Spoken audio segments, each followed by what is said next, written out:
Yeah, this is on the 40-meter band. Yep. Right. Yep. So that's really local communications for that particular band at that particular time of day. That time of day. During the day, you're working 40 meters, we'll say 500, 700 miles. At night, you're working. Well, actually, I worked a bunch of Europeans on 40 meters at night later on. Yeah. It just the band actually changes from day propagation quite a bit. To night. But getting back to all these files that all these contacts are submitted down to the league, and by December, which that's 5 or 6 months, really isn't bad. You figure everybody that's participating in this, and they also you'll probably, I think there was one on here. You didn't call the other operator a dope. You said there was a dupe. And what this type of logging shows is when you put it in as they're giving you their report, it will come up and show you if you work this particular contact on that particular band during this contest or with this field day. So, and then it's easy to see on the computer where if you got several stations operating several different bands or crossing over different bands, the dupes will be a little lower than this. I mentioned before that this has been an evolutionary process, and in the beginning, when I first came upon this, I didn't even know whether, I think the only computer that I ever saw was one at MIT that was as big as this room, that probably had as much power as a Commodore 64, but we used paper logs, and we had, when if you'd work 10 stations, it's pretty easy to keep track of who you worked, and it's in your head. But if you've worked 200 stations and different people have come in and operated the station, you need a way to keep track of this. So we used to have these elaborate sheets of paper. And as call signs evolved, it used to just be W1 or K1 or something like that. But as the call signs evolved, those pieces of paper got bigger and bigger and bigger so that you could keep track of, and you really needed two people. Yeah. Usually you would have somebody operating and somebody handling the logging to say, wait a minute, we've worked that person before. And you had to do this, you had to keep these for each band and mode that you were on. So it was really, by the end of field day, it was quite a process. A lot of people. Trees. There were, you killed a lot of trees, but there was coffee and squashed mosquitoes and everything else, and not everybody has the same handwriting capabilities. It was pretty bizarre. Yeah. But now using the computers, we have the ability, with computers being as portable as they are, and bringing laptops out into the field isn't any radical thing to do anymore. So we're able to do that. We still have the ability to go back and switch to paper if we needed to. Yeah.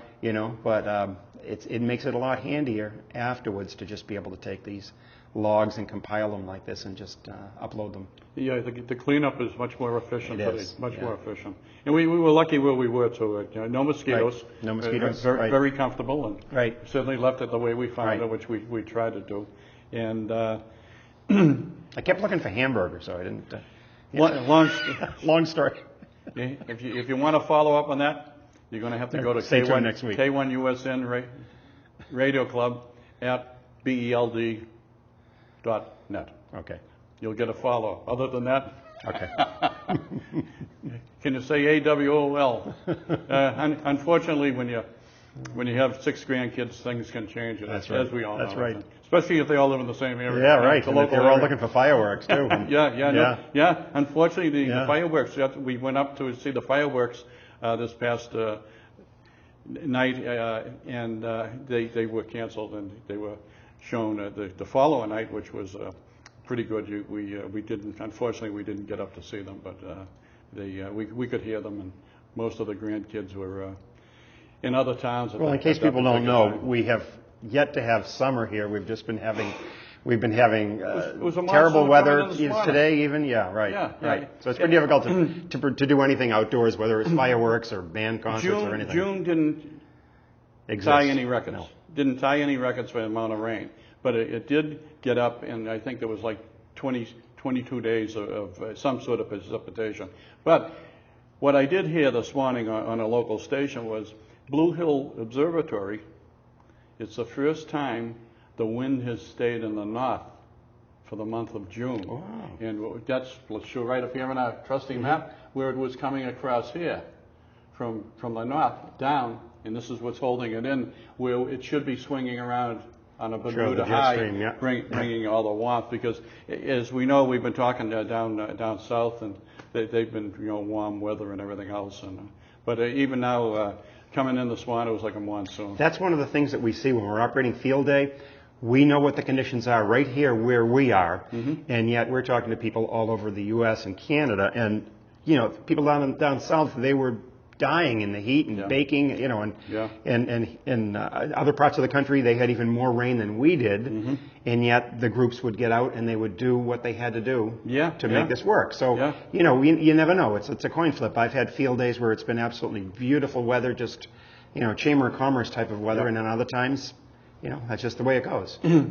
Getting back on some of the battery stuff we heard, it was funny. Sunday afternoon, when we were down there, we shut down, what, 1 o'clock or 2 o'clock? 2 o'clock. Well, about 12 o'clock, we started hearing the batteries coming in CW. And it was really hilarious because, you know, we knew they were on more than 24 hours because the signals were starting to develop chirps, right. And it wasn't just the batteries weren't at full power anymore. The real clean. They may have been using solar power to charge the batteries, and they didn't have any sun. Okay, listen, winding down on this particular show, I did get a thing from Falmouth. Is it Falmouth? The Falmouth Radio Club. Yes, and they're going to be coming up here sometime during the summer when they're going to have a weekend. If anybody's interested going to Falmouth, you can give them the they do these weekend licensing courses down there, and if anybody is interested, they could contact.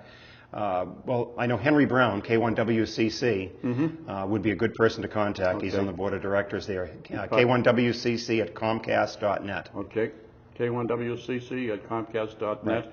Henry Brown, and he's on the board down there. But you could just ask him a question about the classes, and he could direct them to the website. They could find that out. Yeah, and I just was reading about it, and it's supposed to be a weekend down there. Speaking of that, this upcoming the 11th of July, I don't know when this is going to be up, the 11th or the 12th? 11th. The 11th of July, we will be having the class, the VE testing at Watson, and we're not taking walk-ins, but if you want to get in touch with me, k1wn@aol.com, and we'll be glad to set it up. Don't you have a guy coming all the way in from Australia? Australia. Yeah. Okay. A quick funny story.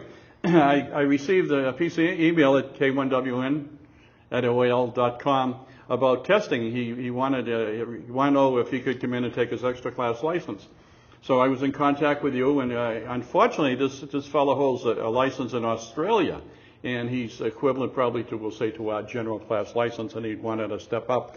And we don't have third party. We don't have reciprocal, which I was shocked with Australia. I thought, you know, the Brits in Australia we would, but we don't. So he couldn't even operate in this country. So I sent him back an email, and he told me he was going to be in Chelmsford, Mass. So I sent him back an email, and I said, unfortunately, you can't come in and take an extra. You have to take all the tests leading up to an extra, and we'd be glad to do it. He wanted to know what to bring for identification and all that. And we did get that. But I was thinking, so I sent it back, and he says, put me down for a spot. I'll be there on Saturday morning. I said, okay, fine. And I sent him back another email. I said, look forward to seeing you. If you would like to come down and operate with us down the Watson. On field day. On field day, I said, feel free, drop down and become part of the group. And I got an email back within 2 hours, and he said, I'd love to, but I'm still in Australia. He said the commute would be kind of tough to do. With that, folks, we'd like to thank you for tuning in, both Pi and myself, and we got the calls right, all right? We haven't finished. Yeah. But anyways, thank you for tuning in, and look forward to doing a few more shows, and look forward to some summer weather. So, as in the past, always, this is K1WN saying 7-3, and ciao for now. 73 from K1RV.